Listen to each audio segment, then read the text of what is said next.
ঠিক আছে, ভয়তে কেউ অফিসে আসতে চাইছে না, সবাই ছুটি নিয়ে ঘরে বসে আছে। একটা লোক সারা রাজ্যের রাতের ঘুম কেড়ে নিয়েছে। ওরা একজন নয় স্যার, কয়েকজন, 5 জন এসপি, প্রত্যেকে আলাদা আলাদা শহরে থাকে।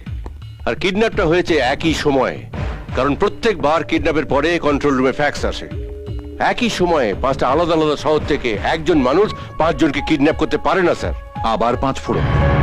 তুমি দেখো আমাদের লাঞ্চ এসছে কিনা, যাও।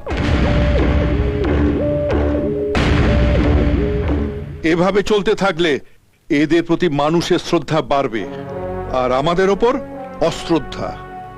প্রত্যেকটা এলাকায় গিয়ে মানুষকে আশ্বস্ত করুন, তারা যেন নির্ভয়ে কাজে যোগ দেয়।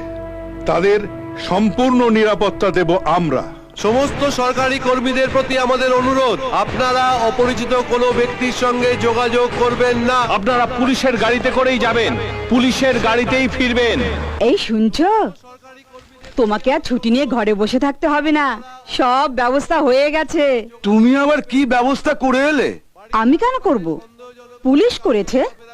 মাইকে করে বলতে বলতে যাচ্ছে, তোমরা এবার থেকে পুলিশের গাড়িতে অফিসে যাবে, পুলিশের গাড়িতেই ফিরবে। তুমি তাহলে অফিস যাবে তো? রান্না বসাই। পুলিশ মাইকে করে বলছে আর তুমি নাচতে নাচতে খবরটা দিতে চলে এলে। ঘুষ আমি একা খাই না, ওরাও খায়। ভুলিয়ে ভালিয়ে অফিসে নিয়ে যাবে, আর সেখানে গিয়ে দেখবো যে আমাকে তোলার জন্য লোক বসে আছে। দরকার পড়লে আমি ভিআরএস দিয়ে দেবো, কিন্তু ওরা ধরা না পড়া পর্যন্ত